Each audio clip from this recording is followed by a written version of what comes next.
Assalamualaikum warahmatullahi wabarakatuh. Anak-anakku mahasiswa yang saya cintai dan Bapak Ibu guru yang saya hormati. Saya Eni Winaryati dari Universitas Muhammadiyah Semarang ingin berbagi terkait dengan implementasi model pembelajaran wisata lokal berbasis potensi daerah yang kami kembangkan di 5 kabupaten dan di tiga provinsi. Saya mengawalinya dari kemarin sudah kami sampaikan terkait apa itu model pembelajaran wisata lokal. Nah, sekarang kita pada tataran implementasi sejauh mana penggunaannya dan caranya bagaimana ketika itu diimplementasikan di dalam kelas.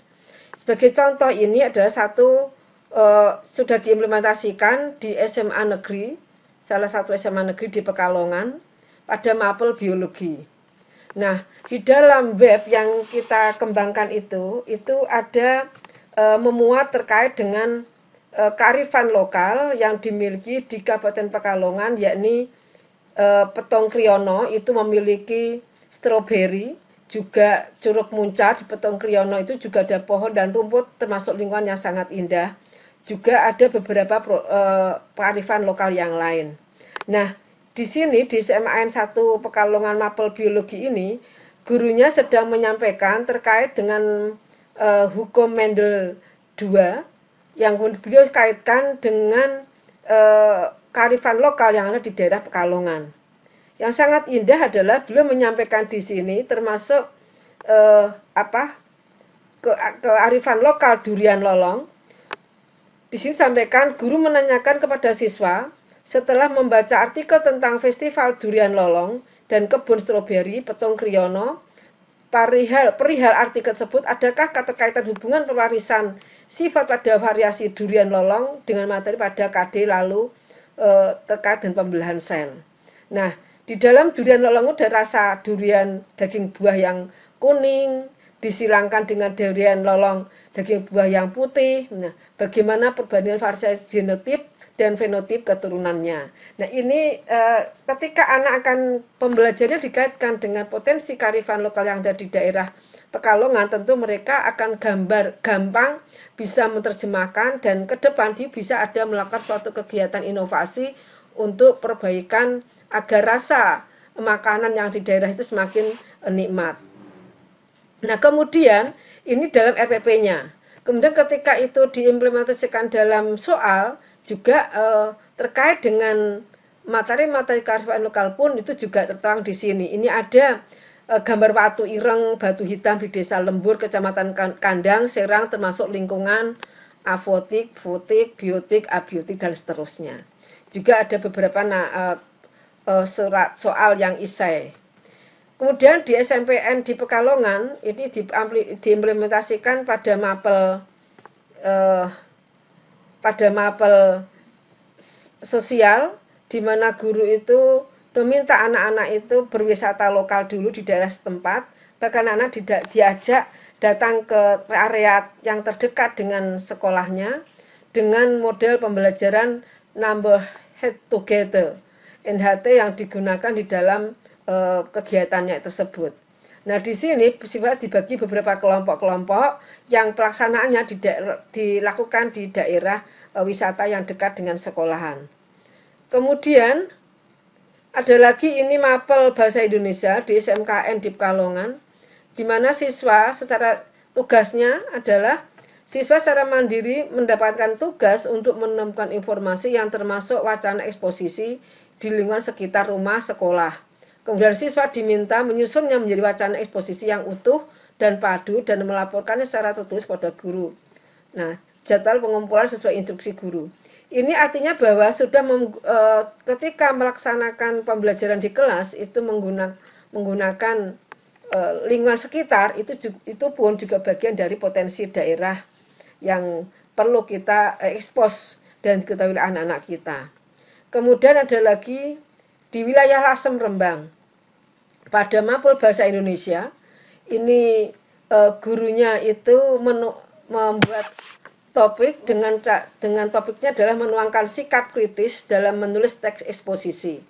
Jadi di sini kita lihat Dalam RPP-nya, saya bacakan tujuan pembelajarannya. Peserta didik dapat menggunakan bahasa Indonesia sebagai sarana komunikasi. Kemudian yang C, peserta didik dapat memahami struktur teks eksposisi baik melalui lisan maupun tulisan. Ada lagi yang paling F, peserta didik dapat menulis teks eksposisi yang koheren sesuai dengan karakteristik yang akan dibuat berdasarkan wisata lokal daerah Rembang. Sehingga mereka di sini anak-anak ada yang menggambarkan tentang potensi-potensi, ada Karangjae, kemudian ada yang Taman Kartini, Pantai Kartini, dan macam-macam.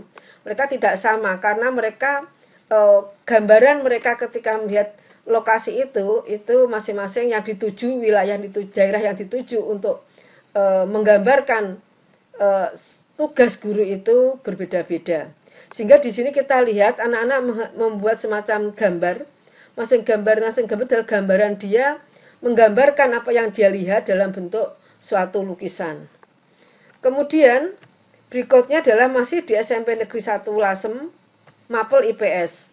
Di sini gurunya menyampaikan pada Mapel IPS terkait dengan ada kaligrafi, karya sastra. Kemudian disampaikan di sini pengaruh masa Islam terhadap wisata lokal daerah Lasem dan sekitarnya. Nah, disampaikan tentang ada Masjid Jami Rembang, Komplek Makan Sunan Bonang, dan seterusnya. Dan kemudian instrumen penilaian pengetahuan pun juga menggunakan contoh-contoh ilustrasinya adalah potensi lokal daerah. Berikut ini adalah produk-produk dari anak-anak yang dipasang di papan tulis sebagai produk dari kegiatan pembelajaran. PowerPoint ini digunakan oleh guru untuk menyampaikan informasi kepada siswanya. Beberapa gambar adalah menggambarkan potensi lokal daerah. Jadi topik yang diangkat ini dengan judulnya, dengan topiknya adalah dinamika interaksi manusia. Poin E, hasil kebudayaan masyarakat Indonesia pada masa silam. Karena di daerah Rembang pun atau di Lasem pun banyak tinggalan sejarah masa lampau yang itu bisa diekspos.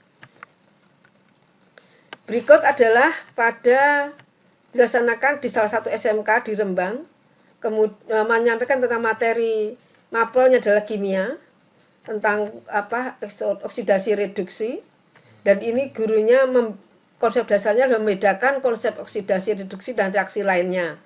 Kemudian di sini dituliskan tentang gambaran-gambaran, kita lihat ini adalah what is korosi, kemudian digambarkan tentang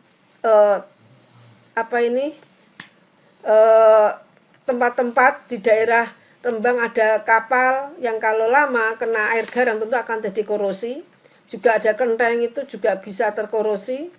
Juga ada beberapa aktivitas kegiatan di sana yang ada di daerah setempat. Kemudian oleh gurunya sangat kreatif, dibuat gambar-gambar yang menarik. Semuanya isi gambarnya adalah berada di lokasi daerah yang dekat dengan lingkungan sekitar dan berada di sebagai potensi lokal daerah. Nah, soal yang diberikan dari siswa pun juga berbasis potensi lokal daerah. Jadi guru setelah menyiapkan RPP-nya, penilaiannya pun juga mengarah ke sana. Satu lagi adalah dilaksanakan di Kabupaten Temanggung, di SMKN Temanggung, Mapel Matematika, topiknya statistika. Di sini siswa diminta, ini RPP-nya, ada tahapan-tahapan dari RPP yang dilakukan, tahapan-tahapan yang harus dilakukan. Siswa dibagi dalam beberapa kelompok, dan setiap kelompok itu diminta gurunya untuk datang ke lokasi tempat wisata, namanya Pikatan Waterpark. Di sana siswa diminta menghitung jumlah pengunjung yang hadir. Nah, dari situ kemudian siswa melihat dihubungkan dengan waktu yang dia gunakan, dibuat dalam bentuk statistika. Nah, ternyata produk dari anak-anak ini luar biasa, mereka bisa menggambarkan statistikanya itu dalam bentuk diagramnya, diagram batang, ada yang dalam bentuk diagram yang lainnya. Berikut adalah Mapel IPS, letak geografi dan topografis, kekayaan kopi, tembakau, dan lain-lain di Kabupaten Temanggung. Ini dilaksanakan di SMPN Negeri Temanggung. Nah, gurunya itu membuat RPP, kemudian setelah membuat RPP-nya, ini adalah RPP mengamati berwisata lokal, kemudian anak diminta memperhatikan tentang pembelajaran wisata lokal dari web yang ada itu, didukung dengan penguatan guru bahwa Temanggung kaya dengan banyak kearifan lokal. Setelah itu anak-anak diminta membuat suatu kegiatan, kemudian kegiatannya itu anak-anak diminta mempresentasikan di depan kelas. Ada beberapa hal yang ingin diekspos oleh anak-anak. Kemudian berikutnya lagi adalah mapel Bahasa Indonesia SMPN Tembara di Temanggung. Bahasa Indonesia di sini gurunya meminta siswa dapat menulis surat pribadi yang berisi deskripsi penggambaran salah satu wisata lokal yang ada di Kabupaten Temanggung dengan perhatikan komposisi, isi, dan bahasa yang komunikatif dan benar menurut agamnya yang ditujukan kepada sahabatnya di lain wilayah. Jadi membuat surat. Dan kemudian anak-anak membuat suratnya itu unik-unik, bagus-bagus dari produk ini, dan ternyata dari mereka bisa mengedukasi, menyampaikan berbagai informasi yang didapatnya dari dia mengamati lingkungan sekitar yang untuk dibuat tulisan dan dikirimkan. Dan itu menjadi bagian yang sangat indah karena beberapa produk itu kemudian diupload oleh anak-anak mereka sendiri. Berikut adalah di Bojonegoro. Di Bojonegoro ini adalah salah satu SMPN, Mapel IPS. Gurunya membuat ini ada tahapan-tahapan dari sintak yang sudah kita tetapkan dalam model ini. Di antaranya adalah kelas dibagi dalam 5 kelompok. Guru memberikan pesan moral agar siswa berperilaku tanggung jawab dan seterusnya. Guru memberikan seterusnya. Kemudian keragaman flora dan pemanfaatan kebun blimbing dikaitkan kegiatan ekonomi sosial budaya masyarakat di Kabupaten Bojonegoro. Nah, guru memberikan permasalahan terkait pemanfaatan flora kebun blimbing. Bagaimanakah menurut pendapat kalian jika dibangun pabrik pengolahan makanan berbahan dasar blimbing? Misalnya sirup blimbing atau yang lainnya. Tugas-tugas ini ternyata permasalahan yang dilemparkan oleh guru ini membuat siswa untuk melakukan suatu identifikasi dan analisis, dan itu sangat bagus. Mereka beragam memberikan suatu solusinya, dan itu sangat menarik karena semua potensi ini ada di wilayah terdekat yang ada di wilayah Bojonegoro. Berikut masih mapel sejarah, masih di Bojonegoro, tentang mapel sejarah Indonesia. Ini oleh salah satu SMAN di Bojonegoro. Nah, ada salah satu daerah di sana di mana ada suatu makam yang sudah lama. Nah, situs ini kemudian oleh anak-anak, gurunya mengajak anaknya ke sana karena lokasinya dekat dengan sekolahan, sehingga anak-anak langsung ke sana. Nah, kemudian diberi suatu permasalahan penjarahan benda purbakala marak di Bojonegoro. Nah, permasalahan ini kemudian dilempar pada siswa. Siswa diminta untuk melakukan suatu analisis. Bagaimana cara mengatasinya, apa saja yang harus dilakukan. Gitu. Sehingga di sini anak akan merasa dilibatkan dalam mengatasi persoalan yang ada di wilayah setempat. Mapel matematika di SMKN di Bojonegoro, gurunya juga membuat suatu semuanya guru itu mesti membuat suatu RPP, dan ini ada tahapan-tahapan sintak yang digunakan. Mereka anak-anak diminta datang ke GoFund terkait dengan potensi daerah GoFund, di mana mereka diminta untuk menyajikan data dalam bentuk tabel dan diagram. Ini adalah penyajian yang disampaikan oleh gurunya ini, dan gurunya meminta siswa membuat tabel dan mereka diminta anak-anak datang ke beberapa lokasi yang terkait dengan tempat wisata. Pada mapel kimia tentang eksoterm endoterm sangat menarik karena gurunya itu menggunakan kayangan api atau api kayangan yang atau sumber api abadi yang ada di daerah Bojonegoro. Ini kemudian digunakan sebagai bagian media yang untuk dieksplor oleh anak-anak, diterjemahkan oleh anak-anak dan kaitannya dengan eksoterm dan endoterm. Untuk Kabupaten Sleman, pada mata pelajaran TKR, karena ini di SMK, gurunya memberikan suatu persoalan untuk didiskusikan, karena di Sleman itu diminta banyak area yang untuk optimalisasi potensi lokal itu dengan membuat suatu fungsi motor diesel yang digunakan untuk membajak. Nah, kemudian disinilah gurunya mengaitkan dengan potensi lokal. Pada prakarya SMP di Sleman, guru juga karena memang Sleman banyak potensi lokal yang bisa dari bambu atau dari yang lainnya, kemudian gurunya meminta siswa-siswa itu membuat produk dengan sebelumnya dieksplor oleh gurunya potensi lokal yang di daerah Sleman itu, dan kemudian anak diminta mengamati, kemudian mengeksplorasi, dan kemudian mereka membuat sesuatu produk, dan kemudian mereka juga diajak ke tempat yang membuat produk tersebut, sehingga pengembangan apa yang dihasilkan itu dihubungkan dengan potensi yang sudah ada di sana, sehingga anak-anak akan tahu sejauh mana kemampuannya, keterampilannya dia dalam membuat suatu prakarya terkait dengan potensi lokal yang ada di daerah Sleman. Pada mata pelajaran matematika yang dilaksanakan di SMK di Sleman, setelah membuat RPP-nya, guru itu meminta siswa itu mengukur tugu.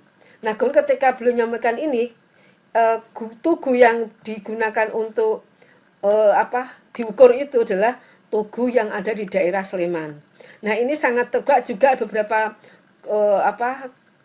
tempat wisata yang di sana digambarkan mohon untuk diukur, tapi contohnya adalah contoh-contoh yang ada di daerah Sleman.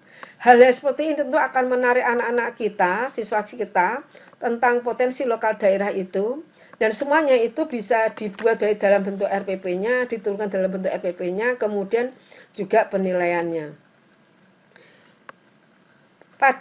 Masih ada di Sleman juga, yakni pendidikan kewarganegaraan PKN. Guru juga menyampaikan di sini ada beberapa produk, ada koordinasi guru dengan antar guru untuk sebagai observer, untuk mendiskusikan. Nah, di sini guru memberi pertanyaan tentang apa yang dapat dipahami, komentar harapan dan saran terkait dengan potensi wisata lokal di daerah dengan melakukan metode cooperative learning dan membagikan beberapa kartu berisi pernyataan. Pertanyaannya diajukan guru adalah apakah nilai luhur dari adanya wisata Candi Prambanan? Apa saja potensi dari wisata Candi Prambanan, baik potensi positif maupun negatif? Apa harapan terhadap wisata Candi Prambanan? Dan seterusnya. Dan ini adalah beberapa pertanyaan sebagai bagian dari asesmen yang bisa diberikan pada anak-anak kita, sehingga di sini mereka hampir rata-rata itu suatu pembelajaran yang dilaksanakannya itu lebih mengarah pada pembahasan suatu permasalahan yang diberikan oleh guru. Itu sangat sesuai dan relevan dengan pembelajaran abad 21, dan problem solving, sehingga anak di situ akan melakukan satu kegiatan yang kreatif, pemecahannya, kemudian dengan menggunakan daya pikir nalar yang kritis, kemudian dengan bentuk kelompok-kelompok, mereka bisa berjejaringan dan penyampaiannya pun dia secara komunikatif.